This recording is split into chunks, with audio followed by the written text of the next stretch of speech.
So today, for this teaching session, first we chanted the Heart Sutra with recalling the meaning of the Heart Sutra, the emptiness, and through that meditation we try to make this place more conducive and suitable to carry on the teachings. And then we did the recitation of the mantra of Lochen Rinpoche. That is another way and another process to clear the atmosphere and the environment here to make it more conducive to carry on the teachings. Then finally, as usual in the Buddhist teachings, it's very important to do the supplication or make a request for the teaching. Without the request, the teachers are not supposed to do the teachings. So a formal request must always come from the disciples or the students. In one way that symbolizes the importance of the teaching. So for that symbolism, we did the mandala offering with the verses of request. And then now here we do recite the verse of bodhicitta and the refuge. This verse comes with 4 lines. The initial 2 lines is related to the practice of refuge, taking refuge into 3 jewel, and the later 2 lines are related to the practice of bodhicitta. So while we recite these 4 lines, it's very important to recall whatever level of understanding you have of the practice of refuge and the bodhicitta, and try to cultivate as much as possible a good motivating mind of refuge or the bodhicitta. So let's just do that. Sangye Choeden Soge Chonamba Jangchup Dodane Gyoso Age Chinzo Gibe Tonage Lola Penje Tange Dorje Sangye Choeden Soge Chonamba Jangchup Dodane Gyoso Age Chinzo Gibe Tonage Lola Penje Tange Dorje Sangye Choeden Soge Chonamba Jangchup Dodane Gyoso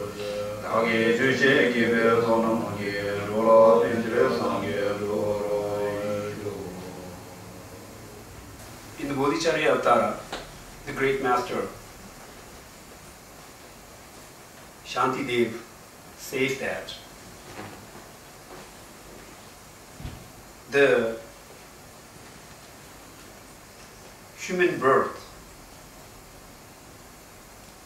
which is endowed with great qualities to practice the Dharma and facilitated with all the necessary facilities to carry on the practice of Dharma, is very difficult to come by with.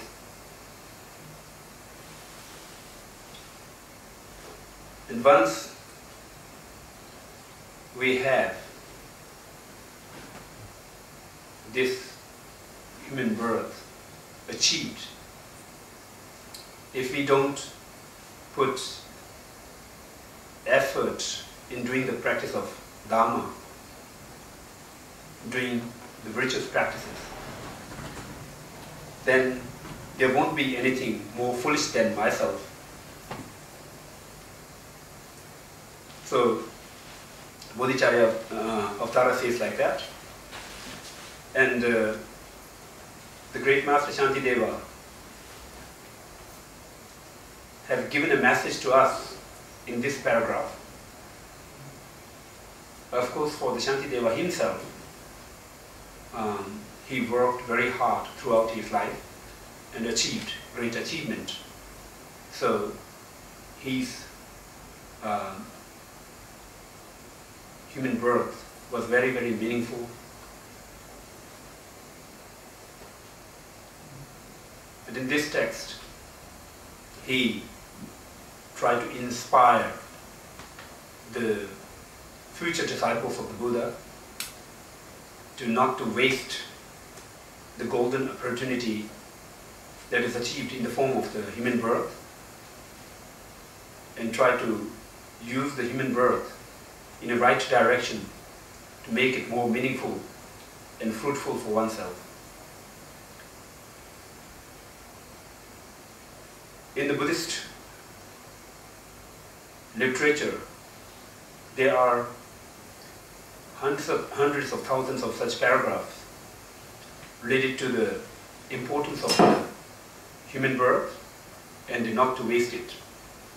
Again and again, great scholars keep us reminding about that. So for that reason, first thing is important to know that the life that we are enjoying at present, the human birth,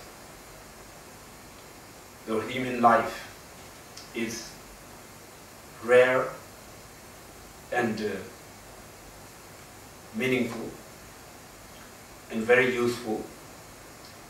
If you don't understand the rarity of this human life that we are enjoying, then it is possible, very highly possible, that we may misuse it and waste it. For that reason, it's very important that we should always keep remembering that this life is precious and rare. And then not just the precious and rare, it is very useful and meaningful. And also important to remember that if it is just precious and rare, but it is not that much of useful, then that doesn't make, or that doesn't inspire us or drive us to not to waste it. So the second condition is to also to remember and realize that how useful it is, how capable it is. So when we talk about the rarity of the human birth, the scripture normally focuses in two parts. One is the causes and conditions which lead to have this kind of human birth. How difficult it is to have those causes and conditions. That is one part. And then another part is like once if this human birth is lost, then it is very difficult to get it back again. So these two conditions we need to think about again and again.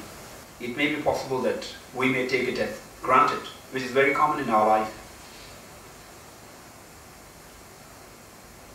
Those facilities, whatever you get in your locality, most of the time, you take it as a granted. It should be like that everywhere. Because you haven't seen that other places doesn't have those facilities. To build up those facilities in those areas, of course, the government or any organization need to invest huge amount of resources, human efforts, and a lot of things. So in the same way, when we talk about the precious human birth, the approach of human beings are almost same, like that. We normally feel like I'm living with this human life since I was born, so it is not something very difficult to achieve with. I got it by nature, so it may come of it by nature, by its own self. That is a huge mistake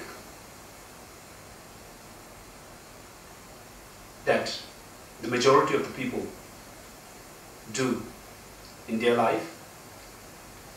According to Buddhist teachings, nothing comes by itself. Everything, whatever we see, whatever we feel, whatever we touch, whatever we consume, surrounding us, everything comes from a cause. There is nothing that comes without a cause. So anything which comes from a cause, it depends on the cause. And if it depends on the cause, then for its existence, the cause is necessary. If the cause is necessary, then to have that thing, it is important to have the causes and conditions met together and put together, unless the things doesn't exist. So if it is like that in general, there is no exception for the human birth. If there is no exception for the human birth, then how does a human birth come in existence? What are the causes and conditions that brings a human birth? Normally, a controlled, disciplined lifestyle is very basic condition to achieve human birth. And then we say a life lived perfectly according to the moral discipline. And then beside that, to have various other facilities in the life, it is very important to accumulate the causes and conditions for those facilities. To have plenty of resources to survive, it is very important to do the practice of charity. To have other facilities, like to have plenty of friends. It's very important to practice patience, and to be loved by others, cherished by others. It's very important to practice compassion and kindness. So these are the conditions that one should have in order to achieve the perfect human life. So look into ourselves. We say, do a little bit of introspection. What kind of life we live? Do we live a morally perfect life? Do a calculation, check, do an inspection. It's very difficult to live a morally perfect life. I can't say that it is kind of impossible. Of course it is possible, highly possible.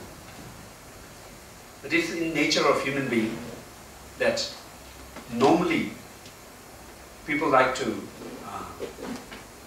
live a easygoing life, not serious about various teachings and the kind of values and all those things. And it applies to almost everyone like that. So to live a morally perfect life, first one should know what are those moral values which makes a life perfect. Unless if someone doesn't know that, then how could they live a morally perfect life? There is no possibility at all. Now, even if someone knows that, then the self-confidence, the sense of dedication, being committed to live that kind of life is another problem. Especially in the modern era, people always try to run away from the commitment. Commitment is something looked up like a bondage. So, in such an era, it's very difficult to expect people or individuals to live a morally perfect life. So, it is like that. So, if we compare our own self against these yard scale, what could be the proper causes and conditions which may lead to gain a human birth in future, we will definitely come to understand that the chances for us to be born as a human being again are very bleak. Now, if it is like that, then what should we do? There is only one option. We should not let this golden opportunity run out of hand. We should not waste this human birth, whatever we have achieved, to be wasted. So, do as much as possible, learn as much as possible, and try to perfect ourselves.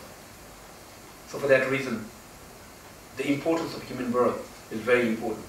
First, a very basic condition one should understand.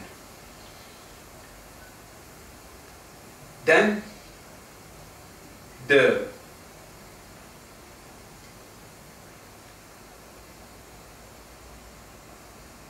momentariness or kind of unreliability of the life.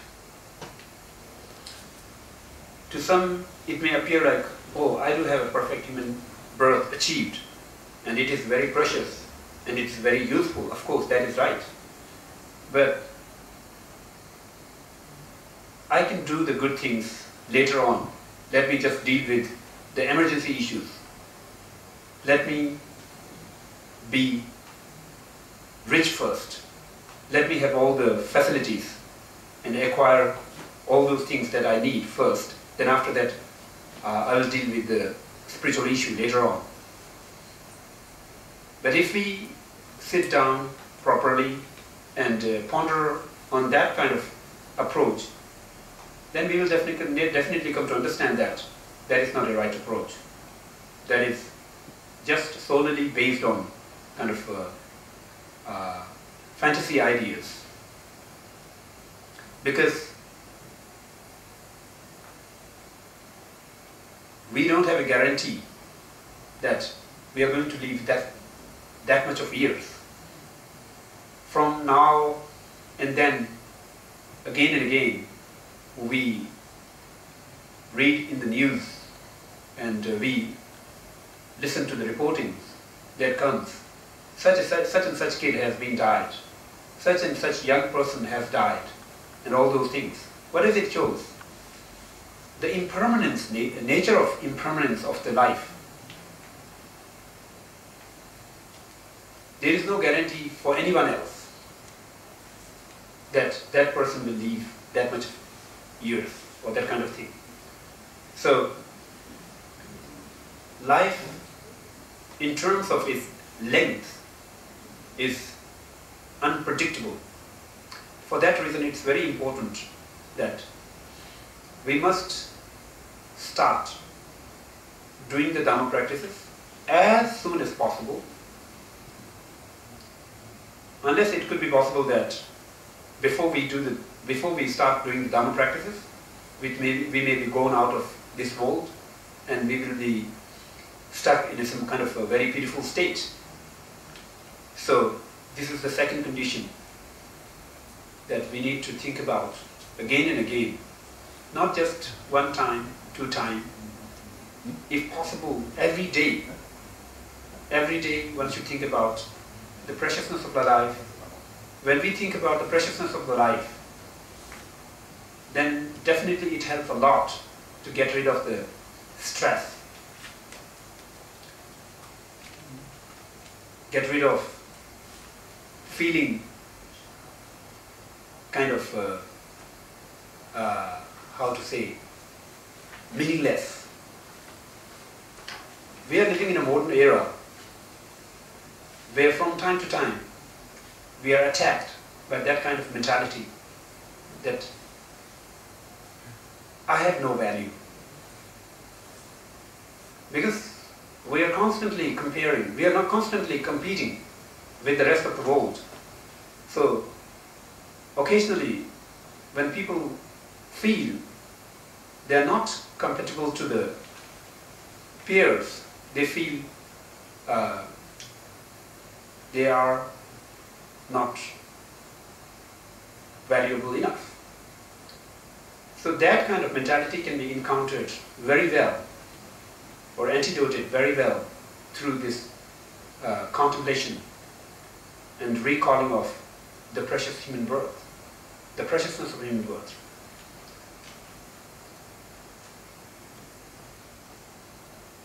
First, we need to establish how precious the human birth is, how valuable it is.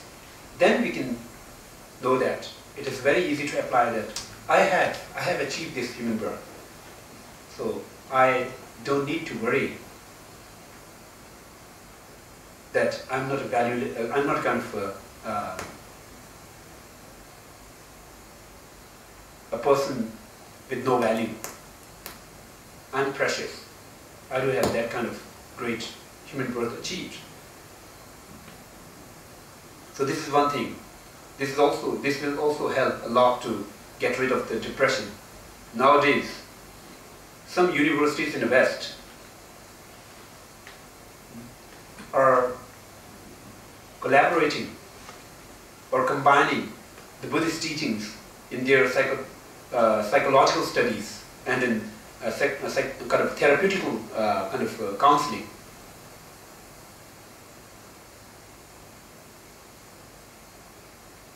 And this is one good way to take the Buddhist message forward and make it more useful and more helpful for the public. It doesn't really matter for the Buddhism if it is done under the label of Buddhism or under some other label. The importance is if the messages that was inherited down to us from generations of previous kind of great masters, if it is employed to help to a greater kind of public or greater humanity, then that is always a good thing for it. So it is very important to do that. So then to contemplate that the impermanence or the impermanence of the human birth, how fragile it is, how fragile our own life is, our own body is. Body is very fragile kind of system. If we take in a wrong ingredient, then we will definitely suddenly start feeling pain or discomfortable. So body itself is a very fragile system, and human life is dependent on the body. Without the human body, there is no human life. So from that angle too, it is a kind of very, very unpredictable in terms of its length. So if we keep contemplating in that way, then it will drive us further to do something as soon as possible to make a meaningful use of this precious life. And the best way to do is do the practice of Dharma. And to do the practice of Dharma is, first condition is to learn the Dharma. And sometimes people feel like, I've encountered such approach many occasions. Like you can do the practice of Dharma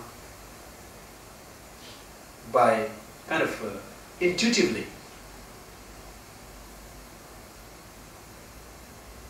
But in reality, that really doesn't work in that way.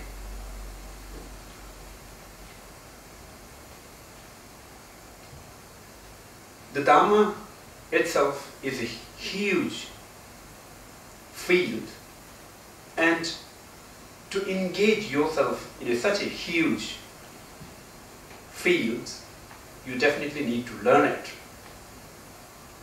You definitely need to know from where to start, where to go, step-by-step manner, and where to end. Now, if you try to do something intuitively, then how could it happen?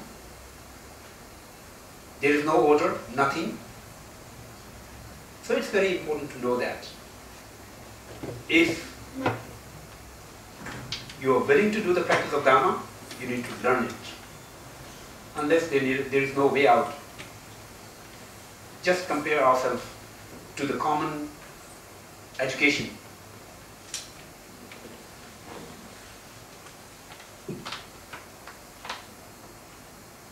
To a common profession like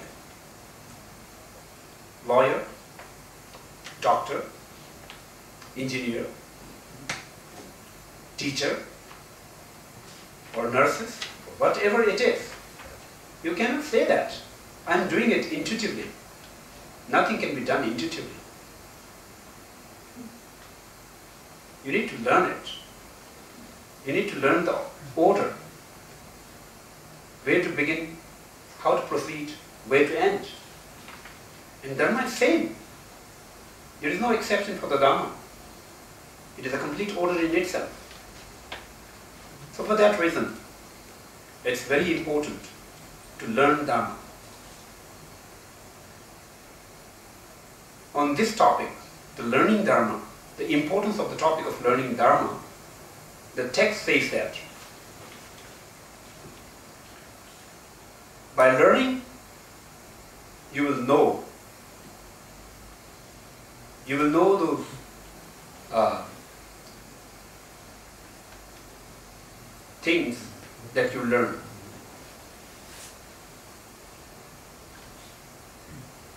By learning, you will be capable to refrain from the unwanted, negative, and the harmful things. By learning, you will know how to remain in good track or proper practice, proper lifestyle. And finally, by learning, you will attain the Buddhahood. So it's very clearly explained in the text, in the Buddhist literature, again and again. These words, these 4 lines, whatever I have quoted here, comes directly from the Buddha himself. So learning is one of the most important process considered, one of the most important process in Buddhist training. So for that reason, it's very important to learn. And now to learn, it's very important to know and understand how to learn. Learning also have its own rules and regulations, its own kind of procedure. If you learn the things properly in an orderly manner, then you will come to understand the things properly. If you learn the things without a proper order, then it may be possible that your understanding as a result of that kind of learning will be scattered and orderless, which may not give you the needed results. So for that reason, it's very important you should learn in a sequenced, right order.